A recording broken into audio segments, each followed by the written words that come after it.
નમસ્તે મિત્રો, આપનું સ્વાગત છે યુટ્યુબ ચેનલ ગ્લીમ ઓફ ગોડમાં. આપણે શ્રીમદ ભાગવતના 10મા સ્કંદમાં આગળ વધી રહ્યા છીએ. આપ એક પણ વિડીયો મિસ નહીં કરતા. છેલ્લે આપણે જોયું હતું બલબલવધ. આજે આપણે જોઈશું સુદામા ચરિત્ર. પરીક્ષિત બોલ્યા, હે ભગવાન, હવે મને પ્રેમ અને મુક્તિના દાતા પરબ્રહ્મ મુકુંદ ભગવાનને અન્ય લીલાઓ વિશે જણાવો. શ્રી સુખદેવજી બોલ્યા, સાંભળ પરીક્ષિત. સુદામા નામે એક અત્યંત વિદ્વાન બ્રહ્મજ્ઞાની, વિષયોથી વિરક્ત, શાંત ચિત્તવાળા અને જીતેન્દ્રિય બ્રાહ્મણ ભગવાન શ્રી કૃષ્ણના બાળપણના મિત્ર હતા. એમની પત્ની પતિવ્રતા હતી. તેઓ ઘણા ગરીબ હતા. ક્યારેક તો ભોજન ન મળવાથી પત્નીને ઘણું કષ્ટ સહન કરવું પડતું હતું. એક દિવસ દરિદ્રતાથી દુઃખી થયેલી એ કહેવા લાગી, હે સ્વામી, મેં સાંભળ્યું છે કે બ્રાહ્મણોના હિતકારી લક્ષ્મીપતિ ભગવાન શ્રી કૃષ્ણ તમારા પરમ મિત્ર છે. માટે તમે એમની પાસે જાઓ. તમારી દરિદ્રતા જોઈ એ ઘણું ધન આપશે. આ સમયે શ્રી કૃષ્ણ ભગવાન યદુવંશીઓના સ્વામી તરીકે દ્વારિકાપુરીમાં વસે છે. પત્નીના વારંવાર કહેવાથી સુદામા વિચારવા લાગ્યા કે એક વખત કૃષ્ણ પાસે જાઉં. તેમની પાસેથી ભલે કાંઈ મળે કે ના મળે, પરંતુ એમના દર્શન તો થશે.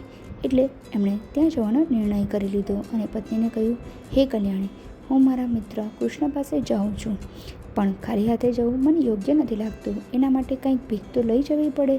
જ્યારે આપણી પાસે તો કંઈ છે જ નહીં, તો હવે શું કરવું?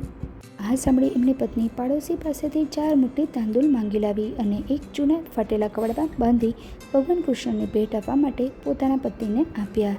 4 મુઠ્ઠી ચોખા લઈ બ્રાહ્મણ સુદામા દ્વારિકા પહોંચ્યા. એમના માથે ના તો પગડી હતી, ના તો તન પર આખા વસ્ત્રો, ના તો પગમાં જૂથા હતા. ભગવાન કૃષ્ણની રાણીઓના મહેલોની ઝાકમઝોળ જોઈ એ દંગ રહી ગયા. કૃષ્ણએ એ સમયે રૂકમણી સાથે ચોસર રમી રહ્યા હતા. ત્યારે જ દ્વારપાલે આવી સુદામાનું વેશભૂષાનું વર્ણન કરી એક બ્રાહ્મણના આવવાની સૂચના આપી. કૃષ્ણે એમને તરત જ અંદર બોલાવ્યા. સુદામા મહેલની અંદર આવતા જ કૃષ્ણ એમને ભેટી પડ્યા. પોતાના બાલ સખાની આવી દયનીય દશા જોઈ એમની આંખોમાંથી આંસુ વહેવા લાગ્યા. ત્યારબાદ એમણે સુદામાના પલંગ ઉપર બેસાડ્યા, એમના ચરણ ધોયા અને ચરણોરજને પોતાના માથે ધારણ કર્યું. એમના શરીર પર ચંદન લગાવી, પુષ્પમાળા પહેરાવી અને એમની આરતી ઉતારી. રૂકમણી એમને પંખો વીઝવા લાગી. નાનપણની જૂની વાતોને યાદ કરતા બંને મિત્રો વાતો વાગડવા લાગ્યા. કૃષ્ણે સુદામાને ઘર ગૃહસ્થી વિષયમાં પૂછ્યું અને બોલ્યા, મિત્ર, શું તમને યાદ છે જ્યારે આપણે ગુરુના આશ્રમમાં ભણતા હતા ત્યારે એકવાર ગુરુ પત્નીના કહેવાથી જંગલમાં ગયા તો આંધી અને વરસાદમાં ફસાઈ ગયા હતા? સુદામા બોલ્યા, હે પ્રભુ, એ મારું સૌભાગ્ય છે કે મને આપ જેવા જગત ગુરુ સાથે રહેવાનું મળ્યું. હે દેવ, હું બાકીનું શું કહું? કેટલા આશ્ચર્યની વાત છે. તમે સ્વયં વેદ સ્વરૂપ છો, છતાં પણ તમે ગુરુકુળમાં રહી વિદ્યા અધ્યયન કર્યું. તમારા શ્વાસોથી વેદ જન્મ્યા હોવા છતાં પણ તમે એનું અધ્યયન કરવા ગુરુકુળમાં નિવાસ કર્યા. જગતપતિ હોવા છતાં આ તમારી માનવલીલા જ છે ને? ત્યાર પછી બ્રાહ્મણોના હિતકારી ભગવાન કૃષ્ણે સુદામાને પૂછ્યું, હે મિત્ર, તમે મારા માટે શું ભેટ લાવ્યા છો? આ સાંભળતા સુદામાએ શરમથી મુખ નીચું કરી લીધું. ભગવાનનો વૈભવ જોયા પછી તેમની હિંમત નહોતી ચાલતી હતી કે એ સૂકા તાંદલ એમને ભેટ ધરે. સર્વજ્ઞાની કૃષ્ણ વિચારવા લાગ્યા કે આ પ્રમાણે લક્ષ્મી માટે કદી પણ મારી આરાધના કરી નથી. એ પોતાની પત્નીની ઈચ્છાથી અહીં આવ્યો છે, માટે હું એને દુર્લભ સંપત્તિ આપીશ. ત્યારબાદ એમણે આંસુ છે કહી સુદામાના હાથમાં રહેલી મેલા ફાટેલા કાપડની નાની પોટલી ઝૂંટવી લીધી. પોટલી ખોલી કૃષ્ણ બોલ્યા, મિત્ર, આ તો તમે મારી અત્યંત પ્રિય વસ્તુ લાવ્યા છો. આ તાંદૂળ મને જ નહીં, આખા વિશ્વને તૃપ્ત કરી દેશે.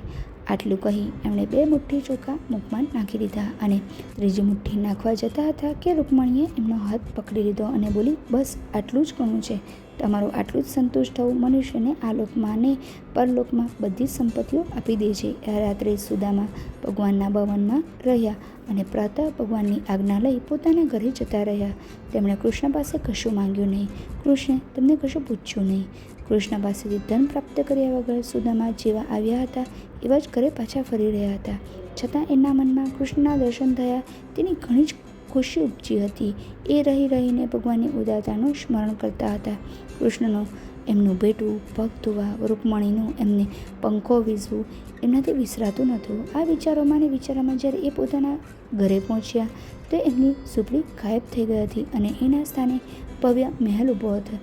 એમને સમજણ પડી નહીં કે તેઓ ક્યાં પહોંચી ગયા છે. સુંદર ઉદ્યાનોમાં ફૂલ ખીલ્યા હતા, પક્ષીઓ કલ્લવ કરી રહ્યા હતા વસ્ત્રાલંકારોથી સુશોભિત સ્ત્રી પુરુષો આમ તેમ વિચરી રહ્યા હતા. આ બધું જોઈ સુદામા મૂંઝવણ અનુભવી રહ્યા હતા. ત્યાં જ ઢોલ વાજા વગાડતા અને મંગલ ગીતો ગાતા સુંદર સ્ત્રી પુરુષો એમના સ્વાગત માટે આગળ આવ્યા.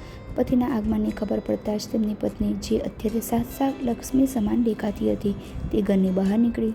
સેવક સેવિકાઓ વચ્ચે આ રીતે દેવાંગના સમાન દેખાતી પોતાની પત્નીને જોઈ સુદામાની પ્રસન્નતાની સીમા ન રહી.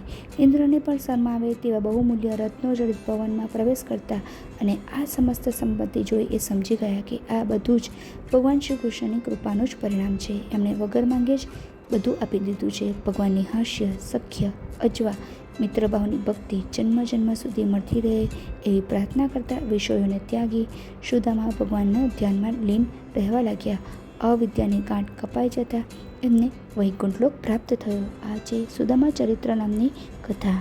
ભગવાન અમીર છે કે ગરીબ તે જોતા નથી, પરંતુ તેમની ભક્તિ નિસ્વાર્થ અને શુદ્ધ છે તે જુએ છે. સુદામાની સાચી ભક્તિને કારણે જ ભગવાને તેને અપાર સંપત્તિ આપી. સુદામા અને શ્રી કૃષ્ણની મિત્રતા નિસ્વાર્થ હતી. આ કથા આપણને શીખવે છે કે આપણી પાસે જે કંઈ પણ છે એ સંપૂર્ણ ભગવાનની કૃપાને કારણે છે. આપણે ભગવાનની ભક્તિ અને સત્કર્મ કરવા જોઈએ, બાકી બધું ભગવાનને સોંપી દેવું જોઈએ. કથા આપણને સાચી મિત્રતા, સ્વાદ ભક્તિ, ભગવાન પર વિશ્વાસ રાખવાનો બોધ આપે છે. આ છે સંપૂર્ણ કથાનો સાર. જો આપને આ વિડીયો પસંદ આવ્યો હોય તો વિડીયોને લાઇક કરજો, શેર કરજો અને મારી ચેનલને સબસ્ક્રાઈબ કરવાનું ભૂલતા નહીં. સાથે સાથે બેલ આઇકોન અવશ્યથી પ્રેસ કરજો, જેથી તમને નવા વિડીયોનું નોટિફિકેશન મળતું રહે. તો આપ સૌને મારા જય શ્રી કૃષ્ણ. ફરી મળીશું.